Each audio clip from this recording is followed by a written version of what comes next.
வணக்கம். ஜேகே செய்திகளின் பிரதான செய்திகள். முதலில் தலைப்புச் செய்திகள். மத்திய மாகாண ஆளுநர் ராஜினாமா. முன்னாள் அமைச்சர் எஸ்பி திசாநாயக்கவின் சகோதரர் கைது. நாட்டில் டெங்கு மரணங்களின் எண்ணிக்கை 50ஆக அதிகரிப்பு. வெற்றிலையுடன் புகையிலை விற்பனைக்கு தடை. நீதியரசர்களின் பதவிக்கால நீடிப்பு ஜனநாயகத்திற்கு முரணானது என குற்றச்சாட்டு. செம்மணி அகழ்வு பணிகள் மீண்டும் ஆரம்பம். தமிழீழ விடுதலை புலிகளின் புதையல் இருப்பதாக தெரிவித்து இராணுவத்தினர் தமிழ் மக்களின் காணிகளுக்குள் அகழ்வு. அரசு வைத்தியசாலைகளில் பிரசவத்தின் பின்னர் 18 பெண்கள் அடுத்தடுத்து உயிரிழப்பு.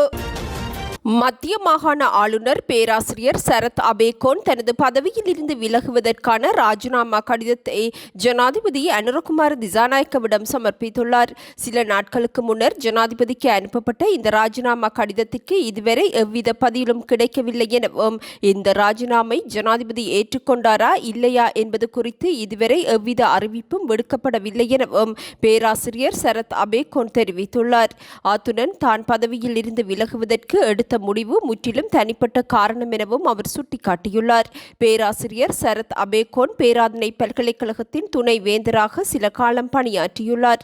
இதேவேளை மத்திய மாகாண ஆளுநரின் செயலாளர் பதவியும் தற்போது வெற்றிடமாக காணப்படுகின்றது. இப்பதவியில் இருந்து மஞ்சுள மடகப்பொல அண்மையில் ஓய்வு பெற்றமையே இதற்கு காரணமாகும். குறித்த பதவியின் தற்காலிக பணிகளை மேற்கொள்வதற்காக மத்திய மாகாண அரசு சேவை ஆணைக்குழுவின் செயலாளர் இஷான் விஜயதிலக்க நியமிக்கப்பட்டுள்ளார். அஸ்விசும நலன்புரி நன்மைகள் திட்டத்தின் கீழ் 2026 ஜூலை மாதத்திற்கான கொடுப்பனவுகள் இன்று பயனாளிகளின் வங்கிக் கணக்குகளில் வைப்பிலிடப்படும் என நலன்புரி நன்மைகள் சபை அறிவித்துள்ளது. இதன்படி முதலாம் கட்டம் மற்றும் இரண்டாம் கட்டத்தின் கீழ் பயனாளிகளுக்கான நிதிகள் அவர்களது வங்கிக் கணக்குகளில் வைப்பிலிடப்படும் எனவும் அச்சபை அறிவித்துள்ளது. பண மோசடி சம்பவம் தொடர்பில் முன்னாள் அமைச்சர் எஸ்பி திசாநாயக்கவின் சகோதரரான முன்னாள் மாகாண சபை உறுப்பினர் ஜாயலத் பண்டார திசாநாயக்க கைது செய்யப்பட்டுள்ளார். மதுவரி அனுமதி பத்திரம் பெற்றுத் தருவதாக கூறி வீரகட்டிய பிரதேசத்தைச் சேர்ந்த நபர் ஒருவரிடமிருந்து 2,07,50,000 ரூபாய் பணத்தை மோசடி செய்தமை தொடர்பில் மத்திய குற்றப்புலனாய்வு பணியகத்தில் முன்வைக்கப்பட்ட முறைப்பாட்டிற்கு அமைய அதன் நிதி மற்றும் வர்த்தக குற்றப்புலனாய்வு பிரிவினர் விசாரணைகளை ஆரம்பித்தனர். இதற்கமைய விசாரணை மேற்கொண்ட அதிகாரிகள் நேற்று காலை ஹங்குரன்கெத்த பகுதியில் வைத்து ஜாயலத் பண்டார திசாநாயக்கவை கைது செய்துள்ளனர். 58 வயதுடைய சந்தேக நபரான அவரை இன்று நுகேகுட நீதவான் நீதிமன்றில் ஆஜர்படுத்த நடவடிக்கை எடுக்கப்பட்டதுடன் மத்திய குற்றப்புலனாய்வு பணியகத்தினர் மேலதிக விசாரணைகளை முன்னெடுத்துள்ளனர்.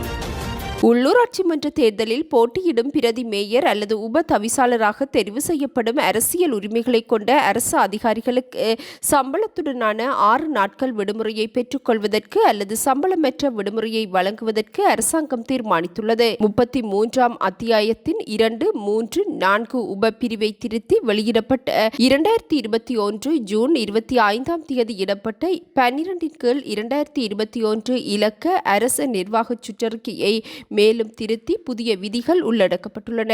2026 ஜூன் 22ஆம் தேதி நடைபெற்ற அமைச்சரவை கூட்டத்தில் எடுக்கப்பட்ட தீர்மானத்திற்கமைய இத்திருத்தம் மேற்கொள்ளப்பட்டுள்ளதுடன் நிறுவன ஆணைக்கோவையின் 32ஆம் அத்தியாயத்தின் 2, 3, 4, 1 என்ற புதிய உப பிரிவொன்றும் சேர்க்கப்பட்டுள்ளது. இந்த புதிய விதியின்படி உள்ளூராட்சி மன்றம் ஒன்றின் பிரதி மேயர் அல்லது உப தவிசாளராக தெரிவு செய்யப்படும் அதிகாரி ஒருவருக்கு முன்னர் இருந்தவாறு சம்பளத்துடனான 6 நாட்கள் விடுமுறையை பெற்றுக்கொள்ள அல்லது தனது விருப்பத்திற்கமைய அந்த பதவி காலத்திற்குள் சம்பளமற்ற விடுமுறையொன்றை பெற்றுக்கொள்வதற்கு வாய்ப்பு வழங்கப்படுகின்றது. இத்திருத்தமானது அரச நிர்வாக மாகாண சபைகள் மற்றும் உள்ளூராட்சி அமைச்சினால் வெளியிடப்பட்டுள்ளது.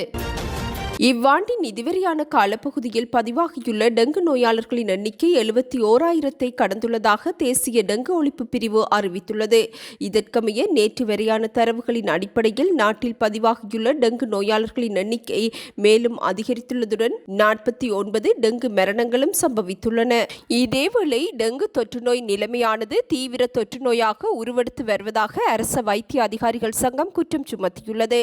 எனினும் தற்போது நடைமுறையில் உள்ள டெங்கு ஒழிப்பு குடியிருப்பு திட்டங்களின் மூலம் இந்நிலைமைக்கு முறையான தீர்வுகள் எட்டப்படவில்லை எனவும் அச்சங்கத்தின் உதவி செயலாளர் வைத்தியர் சமில் விஜயசிங்க தெரிவித்துள்ளார். டெங்கு நோயாளர்களின் எண்ணிக்கை நாளாந்தம் அதிகரித்து செல்வது சிவப்பு எச்சரிக்கை விடுக்கப்பட வேண்டிய சூழல் எனவும் அவர் தெரிவித்துள்ளார். இந்த நெருக்கடியை சமாளிப்பதற்கு முறையான திட்டங்கள் தற்போது வரை பெற்றுக்கொள்ளவில்லை எனவும் அரச வைத்திய அதிகாரிகள் சங்கம் சுட்டிக்காட்டியுள்ளது. அத்துடன் டெங்கு தீவிர தொற்றுநோய் நிலைமை ஏற்படுவதற்கான முன்கூட்டிய அறிகுறி இதுவெனவும் சமில் விஜயசிங்க தெரிவித்துள்ளார். நாட்டில் அதிகரித்து வரும் வாய் புற்றுநோயை தடுக்க புகையிலை கலந்த வெற்றிலையை விற்பனை செய்வதை தடை செய்ய நடவடிக்கை எடுக்கப்படவுள்ளதாக பொது சுகாதார பரிசோதகர்கள் சங்கம் அறிவித்துள்ளது. நாட்டில் பதிவாகும் புற்றுநோய் வகைகளில் வாய் புற்றுநோய் முன்னணியில் உள்ள நிலையில் இதனை தடுக்கும் முயற்சியாகவே இந்நடவடிக்கை எடுக்கப்படவுள்ளதாக பொது சுகாதார பரிசோதகர்கள் சங்கத்தின் பொருளாளர் பிரசாத் தெரிவித்துள்ளார். புகையிலை கலந்த வெற்றிலையை பயன்படுத்துவது வாய் புற்றுநோய் ஏற்படுவதற்கான முக்கிய காரணம் எனவும் அடையாளம் காணப்பட்டுள்ளது. இலங்கையின் தற்போதைய சட்டங்களின்படி புகையிலை கலந்த வெற்றிலையை விற்பனை செய்தல், விநியோகித்தல், தம்வசம் வைத்திருத்தல் அல்லது விற்பனைக்காக காட்சிப்படுத்துதல் ஆகியவை தண்டனைக்குரிய குற்றமாகும். இச்சட்டங்களை நடைமுறைப்படுத்துவதற்கும் பொதுமக்களின் ஆரோக்கியத்தை பாதுகாப்பதற்கும் நாடளாவிய ரீதியில் உள்ள பொது சுகாதார பரிசோதகர்கள் தீவிர கண்காணிப்பில் ஈடுபடவுள்ளனர். எனவே பொதுமக்களும் வர்த்தகர்களும் இவ்விடயம் தொடர்பில் விழிப்புணர்வுடன் செயற்படுமாறும் சட்டவிரோதமான முறையில் புகையிலையை வெற்றிலையுடன் கலந்து விற்பனை செய்வதை தவிர்க்குமாறும் அதிகாரிகள் அறிவுறுத்தியுள்ளனர்.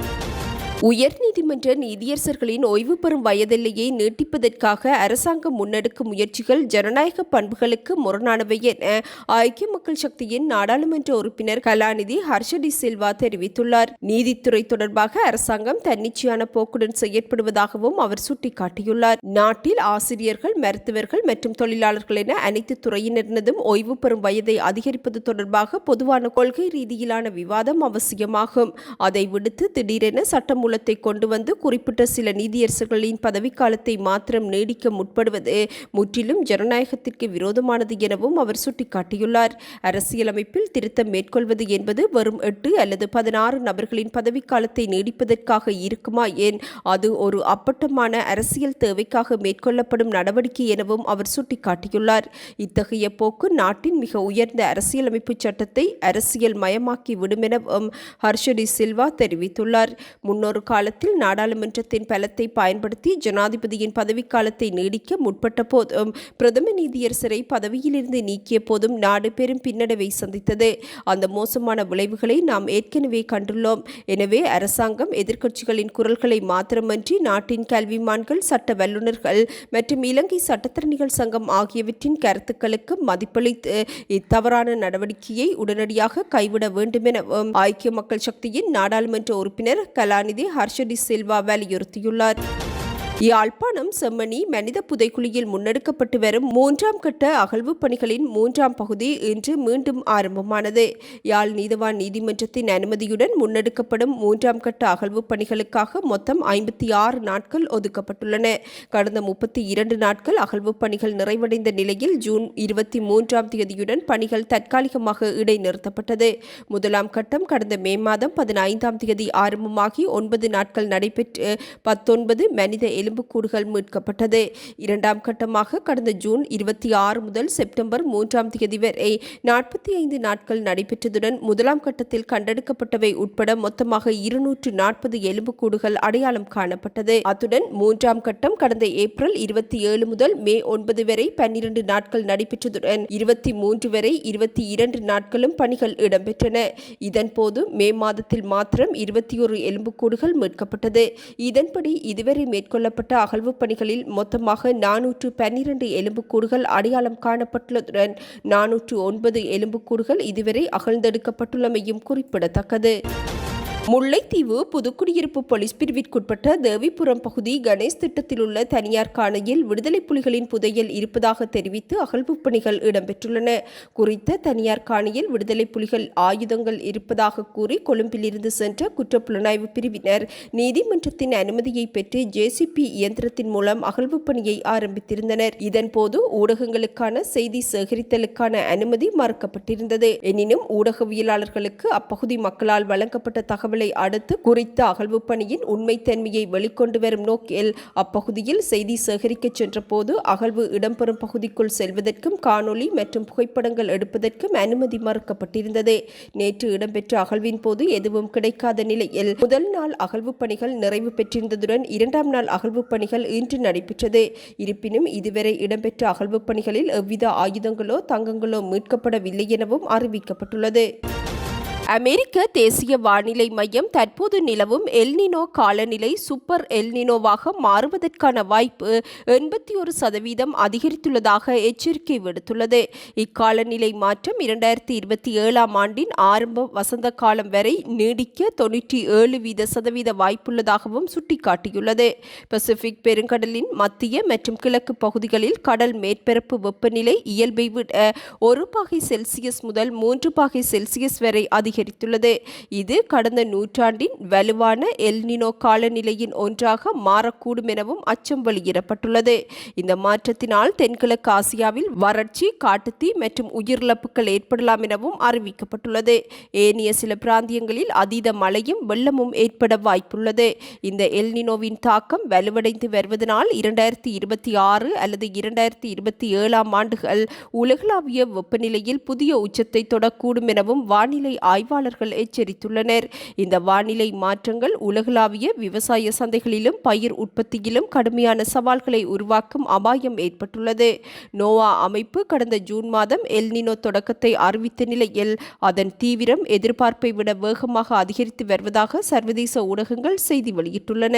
இத்துடன் இன்று எமது பிரதான செய்திகள் நிறைவடைகின்றன. நமது அடுத்த பிரதான செய்திகளை நாளை எதிர்பாருங்கள். வணக்கம்.